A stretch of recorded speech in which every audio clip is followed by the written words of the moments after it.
Hi friends, ಎಲ್ಲರೂ ಹೇಗಿದ್ದೀರಾ? ಚೆನ್ನಾಗಿದ್ದೀರಾ ಅಂತ ಅಂದ್ಕೊಳ್ತೀನಿ. ನಾನಿವತ್ತು ನಿಮಗೆ ಅಗಸೆ ಚಟ್ನಿ ಹಾಗೆ ಕೆಂಪು ಚಟ್ನಿ ಯಾವ ರೀತಿ ಮಾಡೋದು ಅಂತ ತೋರಿಸ್ತಾ ಹೋಗ್ತೀನಿ. ಬನ್ನಿ. ಇದಕ್ಕಿವಾಗ ನಾನು ಒಂದು ಬೌಲ್ನಷ್ಟು ಅಗಸೆಯನ್ನು ತೊಗೊಂಡಿದ್ದೀನಿ. ಈ ಅಗಸೆ ಬೀಜ ಆರೋಗ್ಯಕ್ಕೆ ತುಂಬ ಒಳ್ಳೆಯದು. ಇದರ ಒಂದು ಚಟ್ನಿ ಮಾಡಿಕೊಂಡು ತಿಂತಾಯಿದ್ರೆ ತುಂಬ ಚೆನ್ನಾಗಿರುತ್ತೆ. ರುಚಿನೂ ಕೂಡ ಅಷ್ಟೇ ತುಂಬ ರುಚಿಯಾಗಿರುತ್ತೆ. ಇದಕ್ಕಿವಾಗ ಜೀರಿಗೆ, ಬೆಳ್ಳುಳ್ಳಿ ಹಾಗೆ ಕರಿಬೇವು, ಈ ಅಗಸೆ ಬೀಜವನ್ನು ತೊಗೊಂಡಿದ್ದೀನಿ. ಯಾವ ರೀತಿ ಮಾಡೋದು ಅಂತ ನೋಡ್ತಾ ಹೋಗೋಣ ಬನ್ನಿ. ಇದು ಹುರಿಯುವಾಗ ತುಂಬ ಎಗರುತ್ತೆ ಫ್ರೆಂಡ್ಸ್. ಇದು ಅದಕ್ಕಾಗಿ ಇದನ್ನು ಈ ಒಂದು ಮನೆಯಲ್ಲಿ ಗುಂಡ್ಕಲ್ಲು ಒಂಥರ ನಾವು ಬೆಳ್ಳುಳ್ಳಿ ಜಜ್ಲಿಕ್ಕೆ ಯಾವುದಾರ ಕಲ್ಲು ಉಪಯೋಗಿಸ್ತೀವಲ್ಲ, ಆ ಕಲ್ಲಿನ ಸಹಾಯದಿಂದ ಇದನ್ನು ಈ ರೀತಿ ಫ್ರೈ ಮಾಡ್ಕೋಬೇಕು. ಅಂದರೆ ಅದು ಎಗರೋದಿಲ್ಲ ಫ್ರೆಂಡ್ಸ್. ಇಲ್ಲ ಅಂತಂದರೆ ಹುರಿಲಿಕ್ಕೆ ಆಗೋದಿಲ್ಲ, ಅಷ್ಟು ಇದಾಗುತ್ತೆ. ಆಮೇಲೆ ಇನ್ನೊಂದು ಏನಂತಂದರೆ ಸ್ವಲ್ಪ ಈ ರೀತಿ ದೊಡ್ಡ ಇರೋ ಪಾತ್ರೆಯನ್ನು ಉಪಯೋಗಿಸಿ.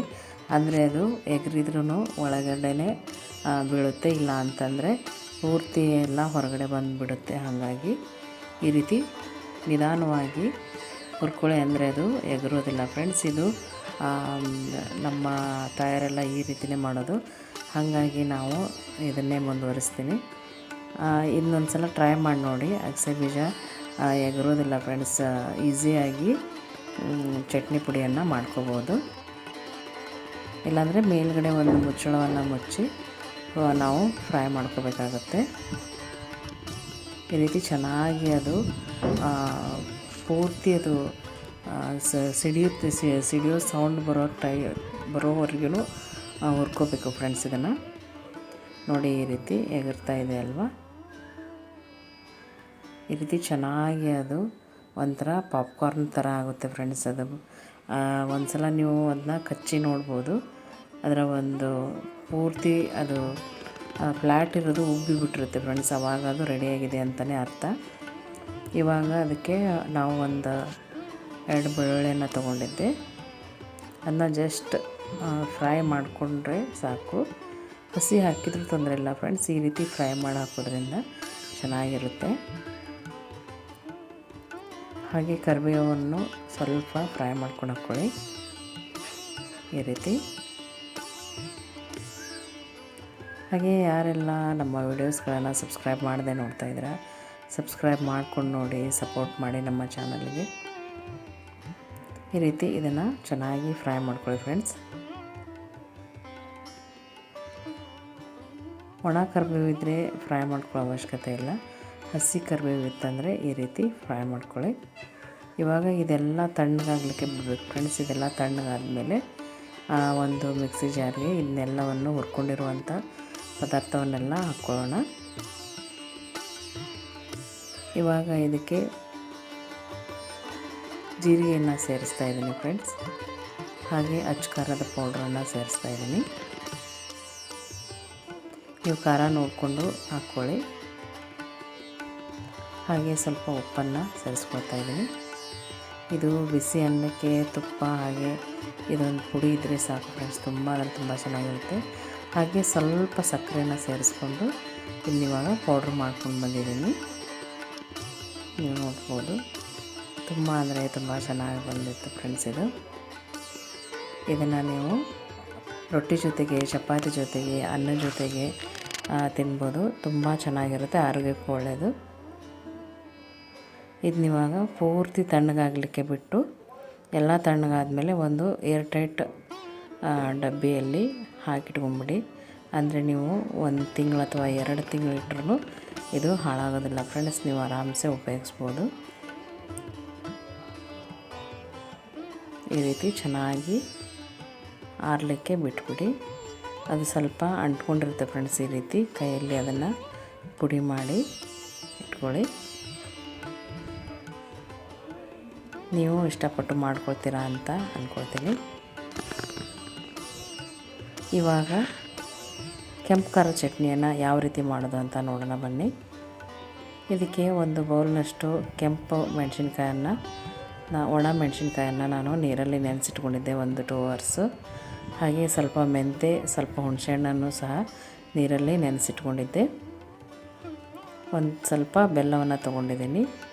ಹಾಗೆ ಸ್ವಲ್ಪ ಜೀರಿಗೆ, ಸ್ವಲ್ಪ ಧನಿಯಾ ಕಾಳನ್ನು ತೊಗೊಂಡಿದ್ದೀನಿ, ಒಂದು ಈರುಳ್ಳಿನ ಸುಟ್ಟಿಟ್ಕೊಂಡಿದ್ದೀನಿ ಫ್ರೆಂಡ್ಸ್. ಹಾಗೆ ಒಂದೆರಡು ಬೆಳ್ಳುಳ್ಳಿನ ತೊಗೊಂಡಿದ್ದೀನಿ, ಸ್ವಲ್ಪ ಕರಿಬೇವನ್ನು ತೊಗೊಂಡಿದ್ದೀನಿ.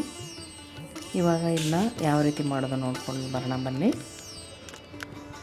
ಈ ಧನಿಯಾ ಹಾಗೆ ಜೀರಿಗೆಯನ್ನು ಚೆನ್ನಾಗಿ ಅದರ ಒಂದು ಅರೋಮಾ ಬರೋವರೆಗೂ ಹುರ್ಕೋಬೇಕು ಫ್ರೆಂಡ್ಸ್. ಸಿಮ್ಮಲ್ಲೇ ಹುರ್ಕೊಳ್ಳಿ, ಜಾಸ್ತಿ ಹೊತ್ತಿಸೋದು ಬೇಡ. ಈ ರೀತಿ ಚೆನ್ನಾಗಿ ಫ್ರೈ ಮಾಡ್ಕೊಳ್ಳಿ.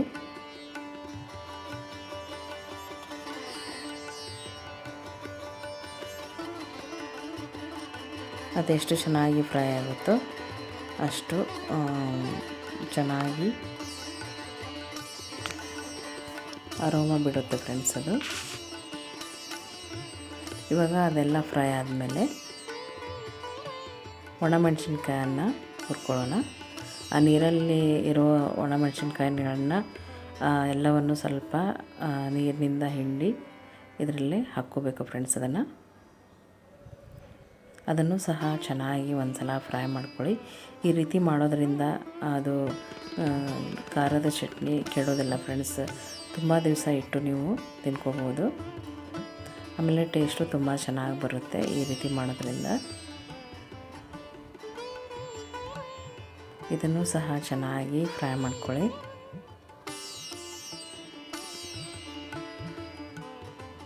ಇದು ರೊಟ್ಟಿಗೆ, ಚಪಾತಿಗೆ, ಹಾಗೆ ಬಿಸಿ ಅನ್ನಕ್ಕೆ, ಆಮೇಲೆ ಈ ಜ್ವರ ಬಂದು ಒಂಥರ ಎಲ್ಲ ಬಾಯೆಲ್ಲ ಕೆಟ್ಟೋಗಿರುತ್ತಲ್ಲ ಫ್ರೆಂಡ್ಸ್, ಅವಾಗ ಈ ರೀತಿ ಈ ಚಟ್ನಿಯನ್ನು ಮಾಡಿಕೊಂಡು ಬಿಸಿ ರೊಟ್ಟಿ ಅಥವಾ ಚಪಾತಿ ಜೊತೆಗೆ ತಿಂದರೆ ಹಬ್ಬ ತುಂಬ ಅಂದರೆ ತುಂಬ ಚೆನ್ನಾಗಿರುತ್ತೆ. ಇವಾಗ ಈ ಬೆಳ್ಳುಳ್ಳಿಯನ್ನು ಹಾಗೆ ಒಂದು ಈರುಳ್ಳಿನ ಸುಟ್ಟಿಟ್ಕೊಂಡಿದ್ನಿ ಅಂತ ಹೇಳಿದ್ನಲ್ಲ ಫ್ರೆಂಡ್ಸ್, ಅದನ್ನು ಸಹ ಹಾಕಿ ಮತ್ತೊಂದು ಸಲ ಫ್ರೈ ಮಾಡ್ಕೊಳ್ಳೋಣ. ಜಸ್ಟ್ ಫ್ರೈ ಮಾಡಿಕೊಂಡ್ರೆ ಸಾಕು. ಈ ರೀತಿ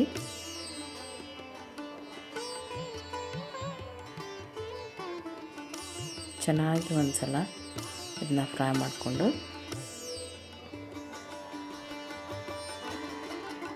ಮಿಕ್ಸಿ ಜಾರ್ಗೆ ಹಾಕ್ಕೊಳ್ಳೋಣ ಫ್ರೆಂಡ್ಸ್ ಎಲ್ಲನೂ.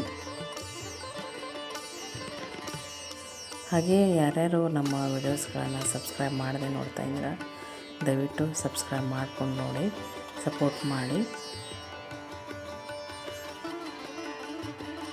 ಹಾಗೆ ನಿಮಗೆ ಯಾವುದಾದ್ರೂ ಉತ್ತರ ಕರ್ನಾಟಕ ಸೈಡ್ ರೆಸಿಪಿ ಬೇಕಂದರೆ ಕಮೆಂಟ್ ಮಾಡಿ ತಿಳಿಸಿ ಫ್ರೆಂಡ್ಸ್. ಇವಾಗ ಮಿಕ್ಸಿ ಜಾರ್ನ ಅದೆಲ್ಲ ತಣ್ಣಗಾದ್ಮೇಲೆ ಮಿಕ್ಸಿ ಜಾರನ್ನ ತೊಗೊಂಡು ಎಲ್ಲವನ್ನು ಒಣಮೆಣಸಿನ್ಕಾಯಿ, ಜೀರಿಗೆ, ಹಾಗೆ ಬೆಲ್ಲ, ಕರಿಬೇವು, ಅದು ಈರುಳ್ಳಿ, ಬೆಳ್ಳುಳ್ಳಿಯನ್ನೆಲ್ಲ ಸೇರಿಸಿ ಈ ಮೆಂತೆ ಹಾಗೂ ಹುಣಸೆಹಣ್ಣನ್ನು ನೆನೆಸಿಟ್ಟಿದ್ನಲ್ಲ ಫ್ರೆಂಡ್ಸ್, ಅದನ್ನು ಸಹ ಹಾಕ್ಕೊಳ್ತಾ ಇದ್ದೀನಿ. ಹಾಗೆ ರುಚಿಗೆ ತಕ್ಕಷ್ಟು ಉಪ್ಪನ್ನು ಹಾಕ್ಕೊಳ್ಳೋಣ. ಇದನ್ನು ಪೇಸ್ಟ್ ಮಾಡ್ಕೊಂಬರೋಣ ಫ್ರೆಂಡ್ಸ್ ಒಂದು ಸಲ. ನೋಡಿ ಎಷ್ಟು ಚೆನ್ನಾಗಿದೆ ಅಂತ. ಈ ರೀತಿ ಪೇಸ್ಟ್ ಆಗಬೇಕು ಫ್ರೆಂಡ್ಸ್. ಅದು ಯಾವ ಥರ ಕಲರ್ ಬಂದಿದೆ ನೋಡಿ. ತುಂಬ ಅಂದರೆ ತುಂಬ ಚೆನ್ನಾಗಿ ಆಗುತ್ತೆ ಫ್ರೆಂಡ್ಸ್ ಈ ಚಟ್ನಿ. ನೀವು ಒಂದು ಸಲ ಟ್ರೈ ಮಾಡಿ ನನಗೆ ಕಮೆಂಟ್ ಮಾಡಿ ತಿಳಿಸಿ. Thank you so much. Bye.